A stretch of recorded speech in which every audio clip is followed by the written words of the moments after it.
Long-term exposure to cortisol shrinks neurons, shrinks brains. So you mean a stressed horse can have a smaller brain? Yeah, absolutely. Same with humans. If part 1 with Dr. Stephen Peters gave us the blueprint of the horse's brain, this is where we start building with it. We're talking about the small, science-backed tweaks that can completely change how your horse learns and how you work together. You'll hear why too much repetition can actually switch off motivation, how to use rewards without creating a sugar addict, and what's really going on in the brain of a herd-bound horse. We'll unpack habits like cribbing and why short, focused sessions often beat marathon training. It's practical neuroscience you can take straight to the barn. No lab coat required. Dear Horse World, it's Dr. Stephen Peters. I've literally heard Martin say, okay, let's let them go soak on that for a minute. And they leave them alone, no stimulus, they're not touching them, they're not fussing over them, they're not constrained. Those horses just get to go literally soak in all those chemicals. You cannot, if the hippocampus replays something 20 times and 20 times faster and is replaying the best that you can do at that, if you kept drilling, you could not do it as well as the hippocampus, because what'll happen is the first time you do something, you might get a big dopamine hit. And the second time, you might get 3/4 of that hit. And the third or fourth time, you might get half of that. And you can almost drill, so there's no dopamine left in it. It becomes boring, it becomes agitating. Right. So dopamine has the effect of the law of diminishing returns. Absolutely. So what we want to get to that high range of optimum learning where we get our big dopamine hit, and then we let our horse come down and dwell on that. The hippocampus replays what they did without outside interference, and we're consolidating that information in. But we get greedy. Well, we want to do it again, and we want to do it again. And you're actually decreasing dopamine, creating agitation. Sometimes the horse starts doing it and thinks, why do you keep asking? I think I'm answering this correctly. Well, and this is when a lot of trainers, lots of trainers in lots of different disciplines would say that those are scenarios in which the repetition is happening for the rider, not for the horse. Right? Yeah.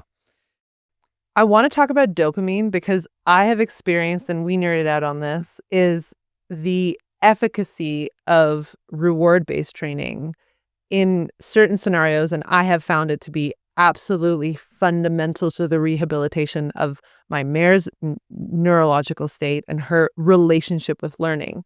Was dopamine is the motivation chemical. It's the neurotransmitter that's responsible for motivation. Mm-hmm.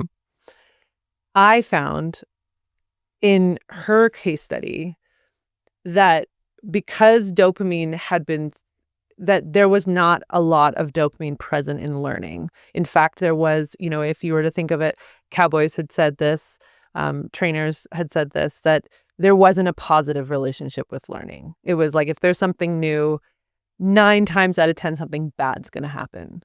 When I introduced reward-based training, I have it on camera, literally watching the dopamine like soak her brain, because all of a sudden a click and a reward was introduced to the learning process. And that completely transformed and rehabilitated her relationship with learning. What is your experience, or can you explain the neuroscience behind reward-based training? Well, what did you put in there? You when you came back, you introduced something that was safe. Yes. Right? That's enough to make me curious. So now I have dopamine on board. So you have curiosity, safety, and you have their attention. Yes. So you're moving down the right path, because the old path was whatever happens here is not going to be good. Yes. Right? So sometimes in terms of trust, sometimes in terms of getting the horse's attention, we can provide a reward that's external. Mm-hmm. Right? But ultimately, we would like the horse to develop an internal locus of control. Yes. Because no matter how tasty that treat may potentially be, mm-hmm. it's not as tasty in other words, as dopamine. And I think that's such a cool and important factor to highlight here, right? Is that reward-based training is very important. And because of the lists of priorities that horses have, i.e., meaning safety is more important than food. And this is where we compare the difference between. If your horse is upset and thinks something's a predatory threat, you can put sugar cubes under their nose and they want nothing to do with it. And I have actually witnessed that in Lady, where we had her too sympathetically aroused. The challenge was too much. So if you present treats, she just had no interest because she was too, there was too much norepinephrine. And then she started to get into a more cortisol state where food was not. Is that correct? Did I say that correctly? Right. That food was not a motivator. Right. That safety is more of a motivator. Yeah. That little pouch may be handy, but not when your horse is bolting. Right. Right. Right. And it has a place. It belongs in a toolbox somewhere. Mm-hmm. But, you fall into camps that are totally one side versus another. But and you'll get dopamine from eating, but you'll get less and less over time. And if you can get your horse curious in internally tapping into their own dopamine, then that curiosity is all internal. I'm going to explore. I'm going to hunt. Where's my dopamine reward? It's in this release of this thing that we just did. And when you feel relief, you'll get a big dopamine hit. Novelty is one of the biggest hits of dopamine. You do a little exercise and you turn left once and you turn left twice and you turn left 3 times. Each time that becomes more repetitious and we know we're losing our dopamine. Turn right. Go 3 times and turn right. It's called reward prediction error. They think they're getting a small reward and they get a bigger one with that change up. So changing up their environment, exposing them to new things creates lots of dopamine hits. Let me give you an example. Let's say I have 2 kids and I want my kids to get interested in reading Charles Dickens. Okay. So one of my kids reads a chapter of Dickens and we sit down and we talk about the characters and we talk about what do you think's happening and what do you think will happen to this person, and we develop some curiosity and they can't wait to read chapter 2, and we read chapter 2 and we discuss it in the same way, and they may say, oh gosh, sorry, but I read chapter 3 on my own before we even discussed it. And they may even read the whole book and say, wow, that's cool. Let's go to the library and get some more books. Because they're also getting the interaction. Yeah. Yep. But internally they are driven. So I take child number 2, and the difference is in shaping a behavior versus shaping the brain. Right? And so treats can shape a behavior. So we take the other child and they read the first chapter and they get $10 for it. And they read chapter 2, and here's $10 for reading chapter 3, and here's $10 for reading chapter 4. We've run into some financial difficulties. I can't pay you for reading the book anymore. There's that drop off of there hasn't been an internal locus of control, an intrinsic reward. They're looking for the extrinsic reward. And so is your horse actually learning? Well, you've shaped the behavior, but they'll be looking for the external reward. Why not give them the opportunity to find it internally?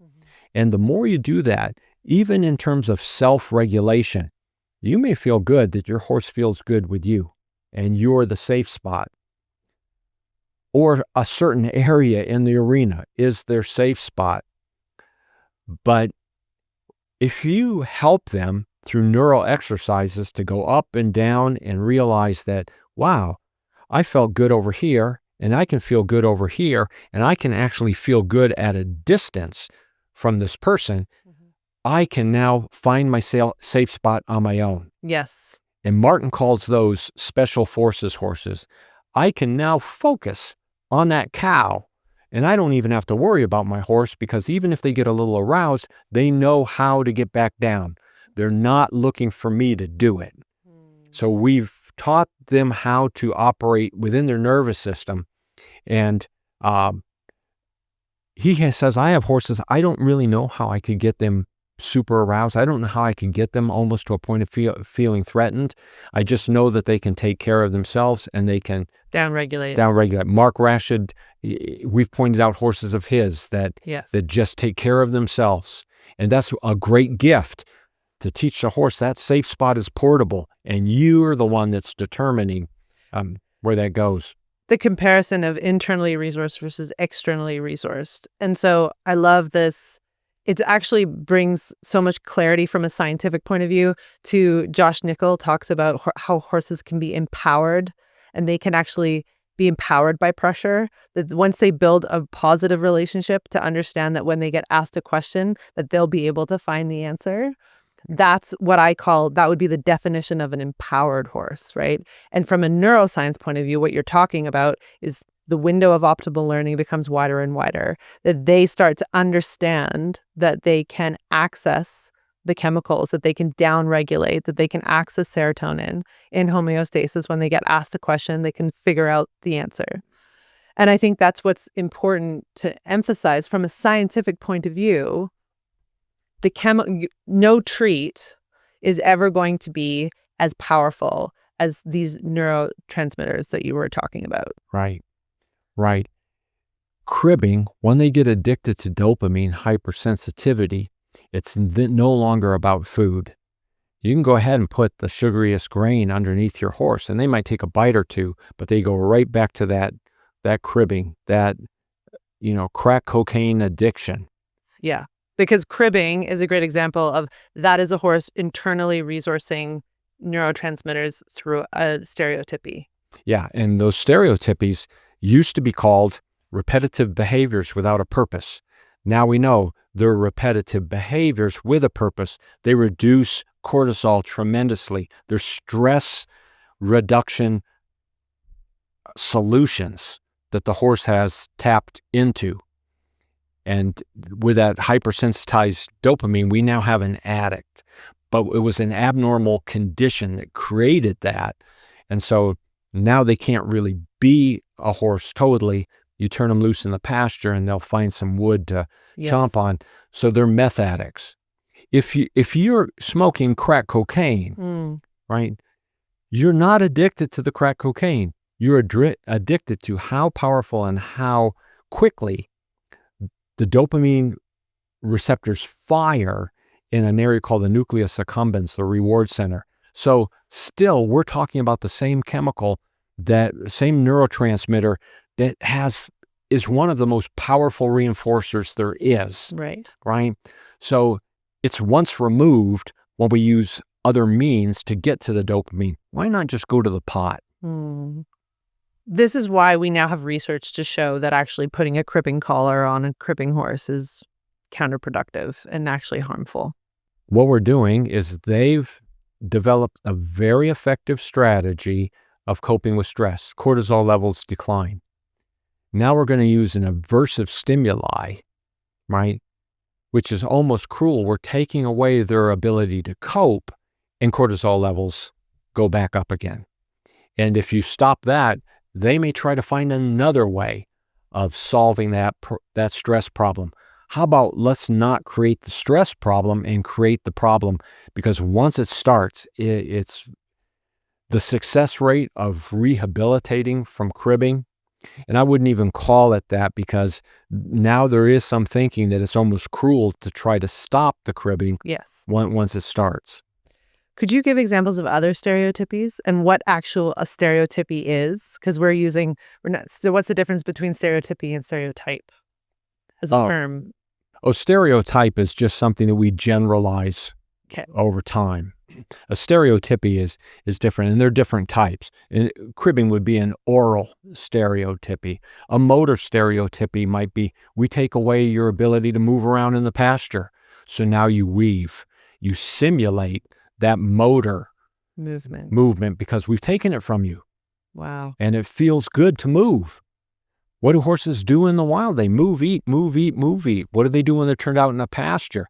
If I take a group of pastured horses that are with other horses that are allowed to move and eat, and I take a blood sample, and then I go into the box stalls and I take blood samples, what I find in general, what you would find is that higher levels of something called 5-HT in the pastured horses. 5-HT is the precursor for serotonin. So those horses neurochemically are telling us they're more comfortable, they're in homeostasis than the horses that are isolated. The two biggest stressors for horses in terms of creating cortisol are isolation, they're herd animal, they get oxytocin, a bonding chemical, a trusting chemical when they're with other horses, when they can touch other horses. So when we isolate them, we take that away, and restraint is the next thing. If you stop and think about most times you've seen a wreck, look back and say, well, was there some sort of emotional or physical restraint that was there that pushed that horse over the edge? You ride by that boulder and the horse spooks, yet you hold on to the reins, you clamp on like a clothespin, and the horse is not only sympathetically aroused, but now feels it can't escape, right? That's when they go in the wrong direction. They get more sympathetically aroused, and that often results in not a good situation for the horse or the rider. Why is cortisol something we have to be weary of? Why is cortisol something that, as all riders, all horsemen and horsewomen, we have to be knowledgeable about cortisol? Cortisol is the granddaddy of stress hormones. In the literature, they call those glucocorticoids. One, ulcers can be related to cortisol. Two, it impacts the immune system. If you have cortisol aboard all the time, your system can't long-term keep up. And lastly, and to me, most importantly, cortisol, long-term exposure to cortisol shrinks neurons, shrinks brains. So you mean a stressed horse can have a smaller brain? Yes, brain can absolutely. shrink? Same with humans. Wow.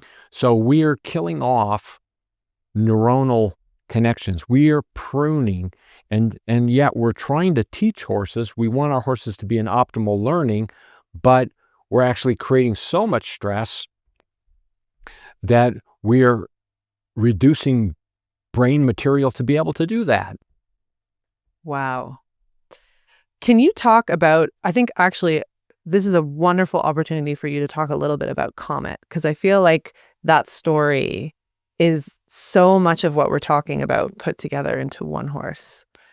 Yeah, so I think I had talked you up to the round pen. Yes. Right? And I was pulling her out through her curiosity, and then making sure I rewarded that and going out of my way to make sure that these were brief periods. She was able to process them, and I was building trust. So if I'm draining norepinephrine that's got her hyper aroused, there's so much noise she cannot find the signal. So why signal at all? Why try to teach? And so this is where people told me, put that horse down. But I knew if I could play with the chemistry, that there was a good horse in there. And she began to trust me. So we developed some oxytocin between us, a bonding neuropeptide, a bonding chemical, one that we associate with trust. And she began to feel safe. She began to explore. So now I've got the two things I need for learning, and she was paying attention to me. And slowly I moved from the shoulder to up front. The pathway that used to be a super highway to create the rearing now is a pathway to the thalamus. That's an area of the brain that all signals except for smell go to, and the thalamus sends them off to where they need to go. Information was going to the thalamus, and then it was going to the amygdala. It was going to fear, and I was getting this response. I played with this enough that the thalamus started to send messages to the sensory system, and Comet was able to feel the signal and see the signal. And then she could send that to the motor system and do what I was asking of her, and we had this dialogue back and forth. Comet turned out to be my horse of horses. You're going to get me choked up on the air here. But she solved problems, sometimes got us out of trouble that I didn't know how to get out of, time and time again. And, I wouldn't sell her for $1 million. She's about 24 years old now. And that horse would have become wastage and called a bad horse, and was by her owner, but only because we created the wiring. The horse became a victim of their wiring. Horse became a victim of their neurochemistry. So if I can change the neurochemistry and I can rewire, then she's no longer a victim, and the real Comet can come out. And she was in there. Wow. Oxytocin, the bonding chemical. This is the neuroscience that backs up that when we deposit into the relationship bank, when we do things that are not necessarily doing. So we have different people within the horse world talk about the difference between doing and being with our horses, right? So horses develop oxytocin with each other because they're being with each other. They're often eating side by side. We build strong bonds between horses if they eat side by side, because there's, that gives a whole chemical response by eating, right? Or they're relaxing. They're in homeostasis next to each other. So those develop oxytocin bonds, correct? So what are ways in which riders or horse owners, horse stewards can develop and release oxytocin with their horse that draws that association? Because now I can see, knowing the chemistry, I can see oxytocin present when I'm with my horses. But I've now had to do very specific things to develop that bond, which is oxytocin is the bonding chemical. Let's talk about that, because it's a really important part of the chemistry. Yeah. Well, you can get it from doing as well. Just they'll trust your predictability, right? And so that becomes trustworthy. I know what I'm going to get when I'm with this person, and it's almost always good. So that can develop some oxytocin. But if you took the time to walk out in the pasture, scratch them on the withers, find those itchy spots that they can't get to and help them out, this creates oxytocin. When you see those horses allo grooming and they're each nibbling a little bit on each other's withers, that creates a lot of oxytocin. We have oxytocin in us as well. In fact, a number of studies were done on pregnancy, because oxytocin rates in women seem to be at their highest levels when they give childbirth, when they're lactating, and it's believed that that's the neurochemical bond between mother and child that occurs that nature actually equips you with. So if you think about it, there's a lot of oxytocin in the herd. That is homeostasis. That feels good. And if we're going to pull our horse out of the herd, we're going to end up with oxytocin withdrawal.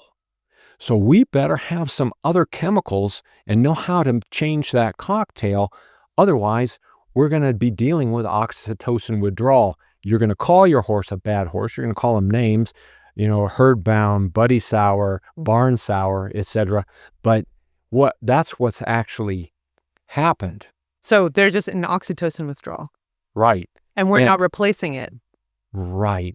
That's what's happening. Right. Wow. And you saw a great example of that when you brought both of your horses to the clinic. Yes. That was profound. And I think we all really enjoyed watching the two, because we could watch, so let's describe it to everybody. Right. So we put Galano in a round pen, and I was riding Lady. And Mark Rashid and Steve had us play with the window of tolerance, or the bubble of the bubble of tolerance, where as I would walk away with Lady, we would watch Galano get sympathetically aroused.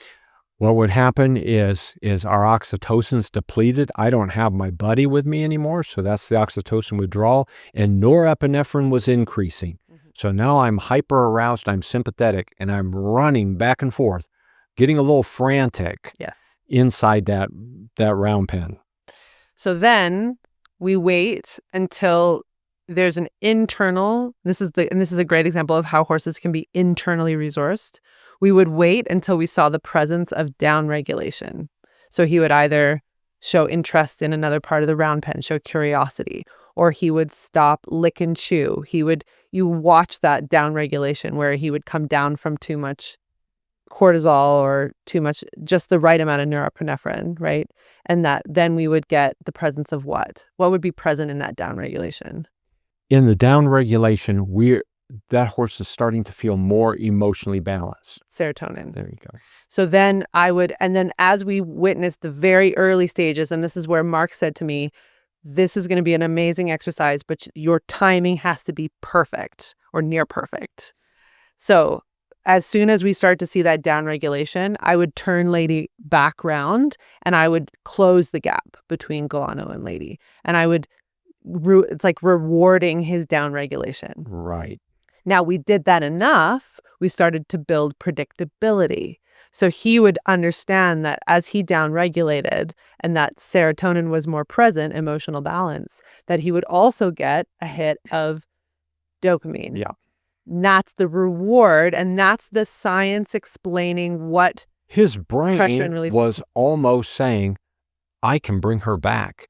But the only way I'm going to bring her back is if I take that deep breath and I get self-regulated and then this feels good. This is actually a safe place, and this is oftentimes where we come in and we want to be the source of their comfort.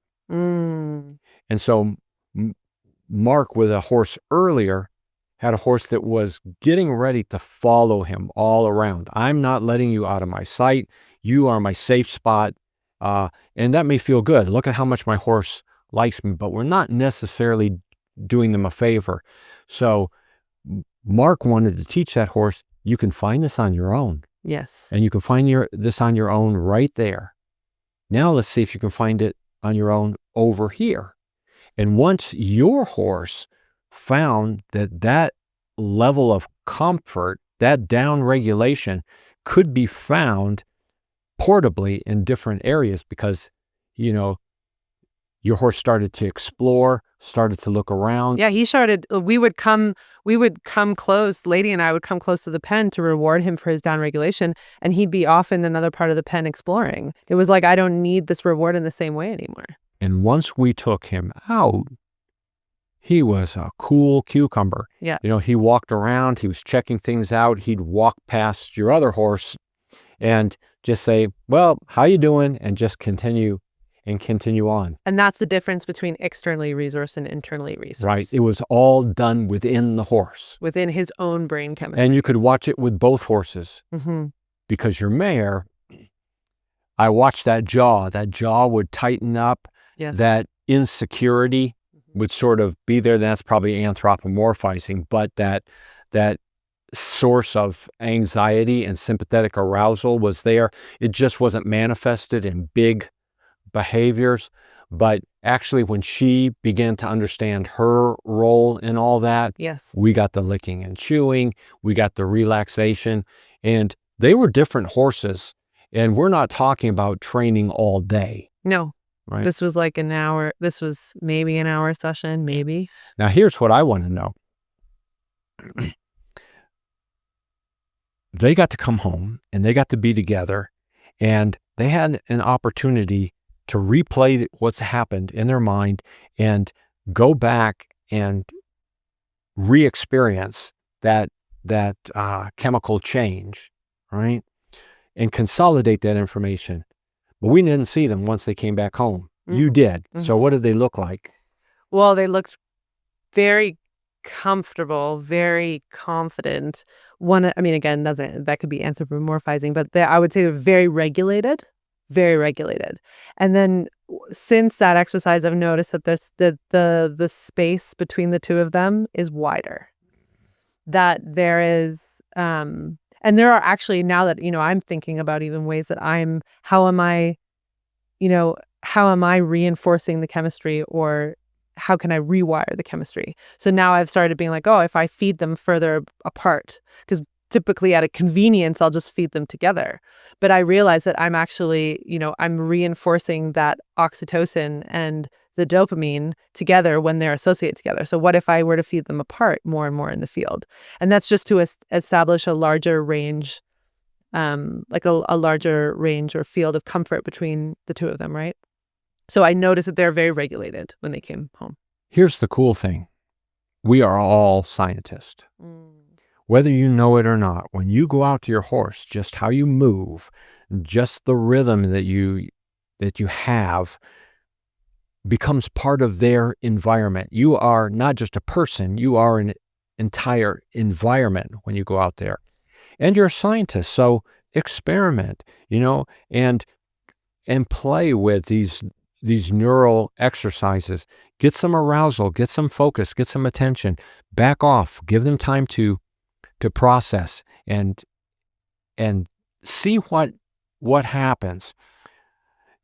Martin being a cowboy, wanted to be very efficient. And so when we first started working together, he said, well, I'm going to get this horse in here. I'm going to make full use of this entire hour with this horse. Get the next one in there, make full use of this entire hour so that I'm being efficient. That was Martin's way of being efficient, but that's not the brain's way. I mean, you can have anybody's method you want out there, and you can say, I'm going to do it according to Joe Bob's method. Well, some elements of that may work pretty well, but why not just say all these methods, no matter what they are going to be determined by how the brain works. Right. Let's work with the brain. So we'd bring in 4 horses and into a round pen. One, they're in a herd, so typically they feel less stress than when they're isolated. Remember, isolation is one of the big stressors. Yes. And we might work one horse for 10 minutes and then work another horse for 15 minutes. And then by the time you're on the third horse, you're looking over and you're seeing licking and chewing on horse number 1. And then maybe 20 minutes on the last horse. And then what Martin now does is he takes out his cell phone and he said, this is when I don't want to interrupt anything.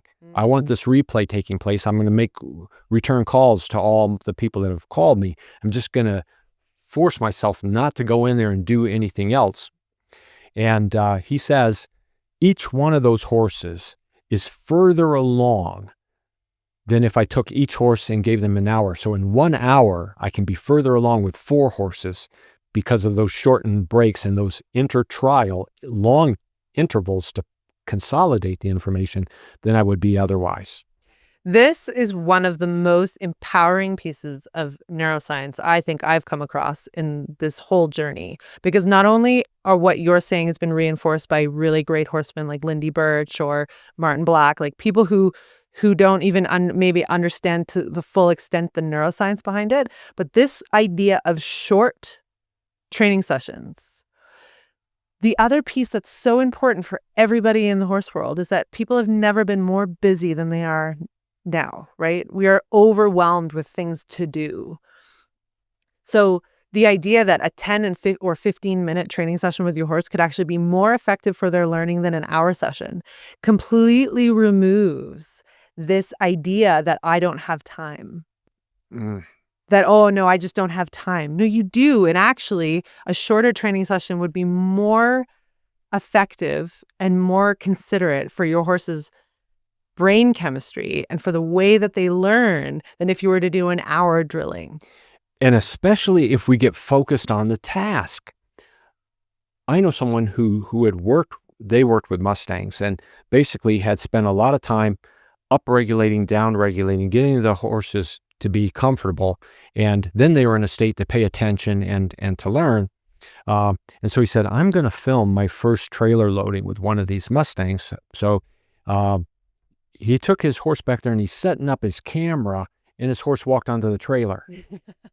Hey, wait, I haven't taught you how to do that yet. But he felt safe and he was curious, so he walked right in. So my point being, we get so task-oriented when if we focused on their neurochemistry and how their brain functions, they can already do anything. We think we got to train everything.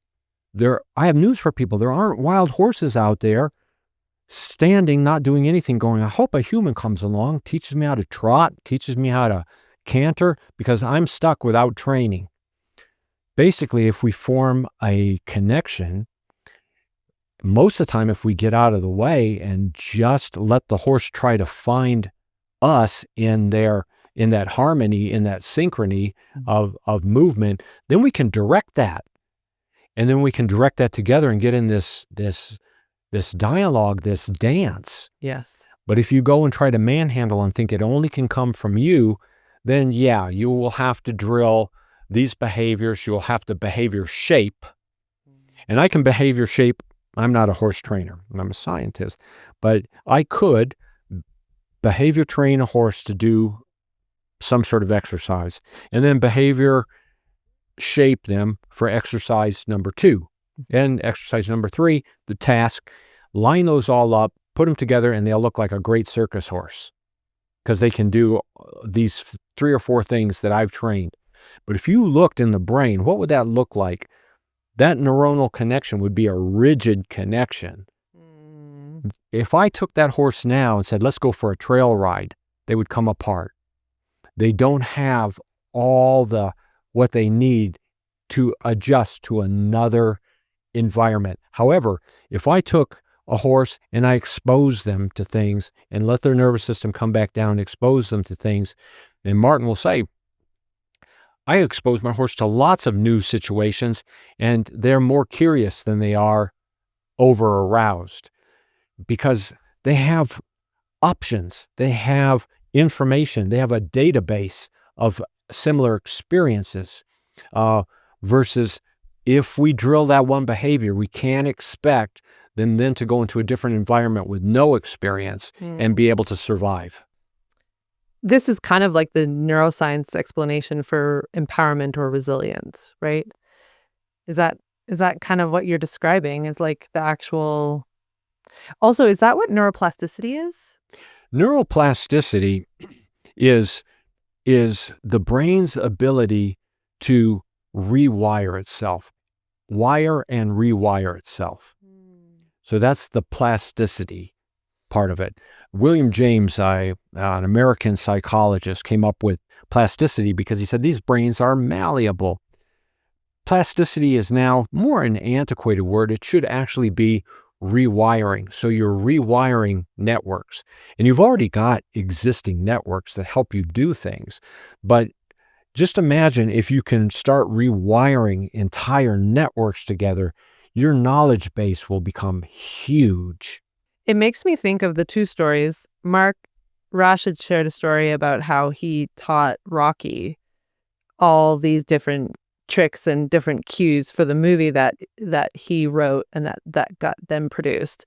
His amazing ranch horse, which he's talked about being one of the most incredibly capable down regulators that you've ever seen.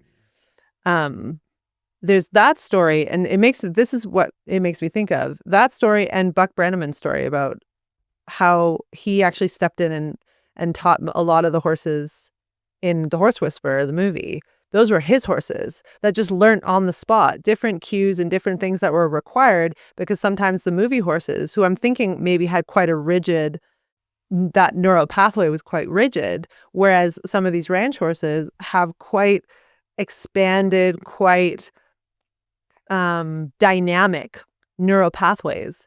So there are these 2 examples that get taught about these horses that were able to sort of step in, and they're not movie horses, but they were able to step in and do all these things required in this situation. Because I think what you're talking about, they were fundamentally curious. They didn't need to be taught the thing that in fact they were like set up to learn and set up to learn in real time. One of the advantages that ranch horses often have is the cognitive component of the learning. What I mean by that is they know why you're asking them to do something. If I side pass over to that gate and open that gate, that horse knows why we're side passing. Yes. Right? If I want you to now pick up your pace, well, if we're moving a cow, Yes. the horse knows why we're doing that. And oftentimes we ask horses to do things and they don't understand the Why? the why, and it becomes a rote task. There's an area of your brain called the basal ganglia. And the basal ganglia handles automatic behaviors. So oftentimes we get caught up in doing a motor task, and that's what becomes automatic. But if there's emotional turmoil related to that task, or if the horse doesn't understand why that task is done, they become almost robotic. But if we are looking for that optimum level of neural comfort, right, so we sympathetically arouse them and we let them come back down during that process, then that emotional loop gets addressed. So the limbic system is attached to the basal ganglia, so the emotional component is now taken care of. And if we do something cognitive, the horse understands why, then that cognitive piece becomes a loop in there as well. If we don't address the emotional piece, for example, and the horse is aroused while we're teaching them, we actually, every time we go back and do that motor task, it's going to bring up elements of that emotional discomfort that are related to that. So why not make it as good as possible if we're going to pass it over to an automatic part of the brain? Right. Right. And this is where it's so important that force-based training, fear-based training is actually counterproductive, because the part of the brain that is responsible for memory is also deeply attached to the part of the brain that is responsible for fear. Right. You want to grow a brain, set it up so that your horse gets choices. Set it up so that your horse has to solve problems. Get out of your horse's way sometimes and let that consolidate. And you'll find your horse becomes a super learner. Yes, a thinking horse. Yeah. So I want to apply this to it in a real life example, because there's going to be people who are listening or watching this episode that are like, oh, my horse is just so comfortable at home. They're in homeostasis. You know, they have a really good life. Everything is routine based. Everything is predictable. But I really want to go to this clinic that's on the other side of somewhere, and they're not particularly confident in trailering. And I have to go all the way and I have to stress them out to get to that place. And then they're going to be in a new environment and they're going to be learning things that we haven't done before. Am I being cruel to my horse by doing that? Well, I know you know the answer to this. But here's what avoidance does. Our brain fools us. There's something that we may want to do and it's challenging and it's stressful, but it would help for our growth. But it feels a little dangerous, so we decide not to do it. And our brain goes, well, we lived through it. That's a good decision. And so we get comfortable with avoidance. That's a short-term fix. But long-term, that avoidance, everything in that avoidant window becomes a giant bugaboo. So our window of what we tolerate starts to shrink, and our world shrinks. We don't have exposure to things. If I don't have exposure to things, brains are experience driven. If I'm taking away all my experiences and limiting them, then I'm not growing my brain. You don't have to do it all in one day. But if you test the waters and become a little uncomfortable, and you don't have to do it where you panic, you can actually say, could I do this for 5 minutes and just hang in there? Right? And maybe you could say, well, I probably could do it for 10. Don't. Just come back down after that 5 minutes of tolerating and let your brain say, hey, we went in this challenging situation and we did okay. So now go 6 and now go 10. And every time you do that, okay, let's step out of the arena, out onto that trail. Let's meander down this trail a little bit. Let me ride with another horse down this trail. Wow, my world's opening up. I'm seeing trees. I'm seeing other animals. I'm seeing other horses. I'm socializing with other people. Your brain, what you end up with, your destiny for how your brain grows depends on what you expose it to, your experience. So it should be empowering that not only for your horse, but for you as well. I try to use neuroplasticity with intention. What do I mean by that? Well, when I go for a hike with my dog, Kip, I try to see how many things can I pick up in the air? Well, there's pine trees out here, right? And there's some leaves that have decayed. And I try to sort of identify them. And another day I might go out, or in the same day, and think how many birds songs can I identify? So I'm constantly, and when I feel that, I try to wire it consciously. I say, you know what? Brain, pay attention to that. Stick that in your hippocampus and replay it. Let me just sit on this rock, on this boulder, close my eyes for a minute and wire those things in there. And I know that I'm creating a brain that has richer experiences because I'm doing that. I wrote a book on neuropoetry because to get away from the scientific jargon that's hard to read, I wanted people to have a felt sense of the nervous system. And so through poetry, you can experience something on a different level using different areas of your brain, not so much the analytical areas of your brain, but the felt areas of your brain. And then I analyze that with a paragraph below the poem so you know actually what was going on in your brain. And so you wouldn't want to shrink your world by avoiding everything in there. That could be challenging. Right. And you don't want to shrink your horse's world either, because I also know a person that trains horses for the movies. And what he says is, I'm always exposing them to stuff. We might jump one day. We'll go trail riding. I might work cows. I might ride dressage. I never know what they're going to ask my horses to do in the movies. So I'm constantly exposing them to things. And I know those horses' brains are filled with dendrites. They'll do things that will surprise because they'll problem solve. Yes. It makes me think that building our window of tolerance is kind of like building up our ability to hold our breath, right? Like when we first start to hold our breath, like if we were doing like deep diving, if you're at a deep dive train, you're not going to like hold your breath for 5 minutes when you've started it. You have to slowly build your window of tolerance, but you have to do that consistently over time. And then all of a sudden, lo and behold, you can hold your breath for 5 minutes. Right. And if I hold you underwater, you're going to panic. Yeah. Right. And that's actually really dangerous. Like, yeah, if you think about the actual safety of that, it's quite dangerous. But if you're allowed to sort of test your own limits and stretch that out, right? But we want that horse to do it. So we're at the end of the high dive, pushing them to the end, and they never have been diving before. They feel that pressure.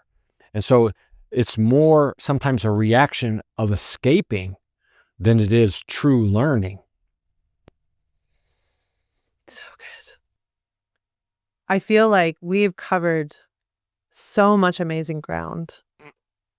Before I dive into our rapid fire questions, I want to ask you, Steve, if there's any lasting thoughts that you want. We have a very captivated audience, and I would imagine that everyone's listening here going, they've probably had to pause, take notes, because I feel like we've dove into equine neuroscience in the most fun and exciting way. And it is so exciting. And that's what I want everyone to be left with, is just how tremendously empowering understanding the way that our horses' brains work, how empowering that feels as a horsewoman. It feels really extraordinary. Yeah. And when you understand that responsibility, it's also exciting because you can grow your horse's brain with your interaction. You can provide an environment where there are dendrites galore, axons galore. That brain will puff right up. But you can also trim those and prune those dendrites back, create stress, make a smaller brain.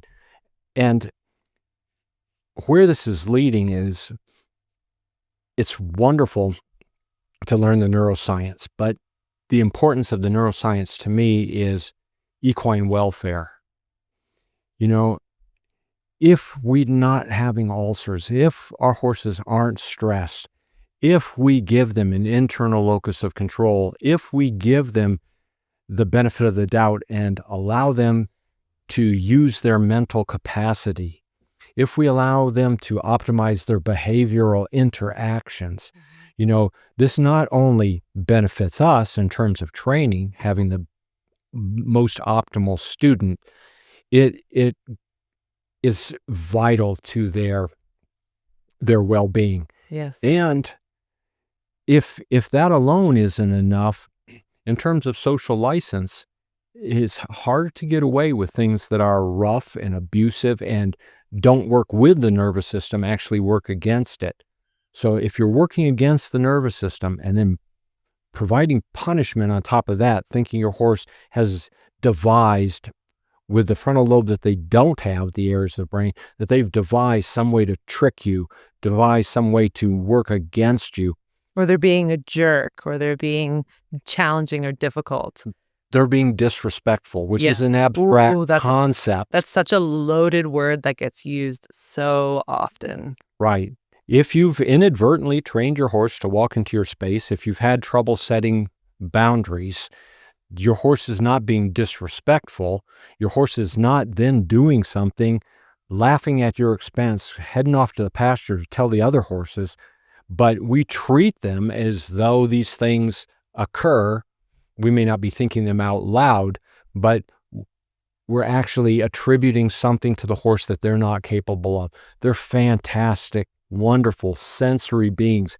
Areas of the brain do things so much better than ours do. Mm-hmm. And if you can work with them and you can dance with them, if you can connect with them, if you can synchronize with them, if you can, in some instances, get out of their way, Yeah. it can become a true partnership, and that will benefit their well-being. So that's ultimately what I hope for. I think what's really cool is you've actually explained to me the science behind how every horse needs friends, forage, and freedom. Now I understand the science behind that. That in order for a horse to really be at their best, if we don't provide those three things, that they're actually at a fundamental scientific disadvantage. All you needed to do, you probably weren't around, is go to the zoos in the 1960s where they took a polar bear, isolated them, stuck them in a cage that had nothing to do with their natural environment. These animals did not thrive. They're highly stressed. Their immune systems, they couldn't reproduce. Yes. And when we got enlightened, we put them in environments that were close to their natural habitat and they would thrive, right? We're behind the curve with horses. If you think about what their natural habitat is, actually, we do things for our convenience, but they're not always in the best interest of the horse. So to end every episode, I ask the same 5 questions to my guests, and I'm really excited to hear your answers to these. If you could read one book to the horse world, what would it be? Well, actually, and I don't want to sound too biased, but the science and practice of evidence-based horsemanship, because what we've done is it's like evidence-based horsemanship on steroids, updated to modern times. So we've tried to use the latest scientific data and support, and then show you how that plays out with the horse. There's also good books by Paul McGreevy, Andrew McLean, Equitation Science, etc. They have a lot of research behind them. There's a new book on equine welfare that came out in 2025, chock full of evidence. But some of these books you're going to pay $100+ for, and they're going to be written sometimes with a lot of scientific jargon. We've tried not to do that in this book. Yeah, So, I think you and Martin do a really good job of, and I think it's because it's such a beautiful kind of cooperation between two minds that have so much complementary understanding of the horse, but you come at it from two different perspectives. It's why it's been such a popular book, right? Evidence-based horsemanship. You guys wrote that how many years ago? 12 years ago. 12 years ago, and it's still talked about to this day. Who is the most iconic horse in history? I hate to say this because people will focus on one horse. If you look at Clever Hans, and Clever Hans's sensory system and how Clever Hans could read subtle signals, you would think, okay, Clever Hans was, this one atypical horse. But I want people to know that every horse is capable of most of these things. So every horse has the potential based on if we take that brain, even if genetically they're predisposed, let's say, or to be a certain way, they still need the environment to manifest that ultimate horse. And so I would like to say, basically, the model of the horse in general is a fascinating creature. I wouldn't want to aim it just at one horse because I don't know that does us any good. What is the most undervalued skill as a rider? The pause. The pause. We want to get things done. We want to accomplish things, and you accomplish more in that pause. Your clients may say, well, how long did you ride my horse? And were you on them for the full hour? And did you do this? You're actually reaching a point of diminishing returns. You're not working with them how their brains necessarily work. And so that's the most underutilized tool, I think, in every trainer's toolbox is that pause to allow information to consolidate. Who is the greatest horseman or horsewoman in history? And I'm sure you probably get a lot of Tom Dorrance, Ray Hunt, etc. And once again, it's probably people we don't even know who have found ways of interacting with the horse. And we've also learned so much more over time and evolved. So picking that one person where people say, oh, now I know who he follows, or now I know who had the influence. No, actually, science, if you think of one person, an expert opinion is the lowest rung on the ladder of scientific evidence, right? If you think of one person, you think that person must be right. Scientists are not concerned, good scientists are not concerned with being right. They're concerned with being closer to the truth. So all those that are open-minded enough to keep moving and evolving closer to the truth, those are horsemen that I admire and work with. And the last question, mares, stallions, or geldings? My herd has mostly always been made up of mares. And I don't know that I have a preference. They're all horses. In fact, you could do a whole podcast on why stallions are actually horses and not fire-breathing dragons. We should do that podcast. Yeah. Sure. Yeah. But it's just by luck of the draw I've had mares, and people will tell me, well, they're hormonal and they're doing this and they're acting up. Actually, I find that if you work with their brain chemistry, that's minimized a lot more than gets sensationalized. Steve, thank you so much for coming on the podcast. This is such a pleasure to get to know you and your audience. And like I tell you, I don't make this up. Just go ask your horse.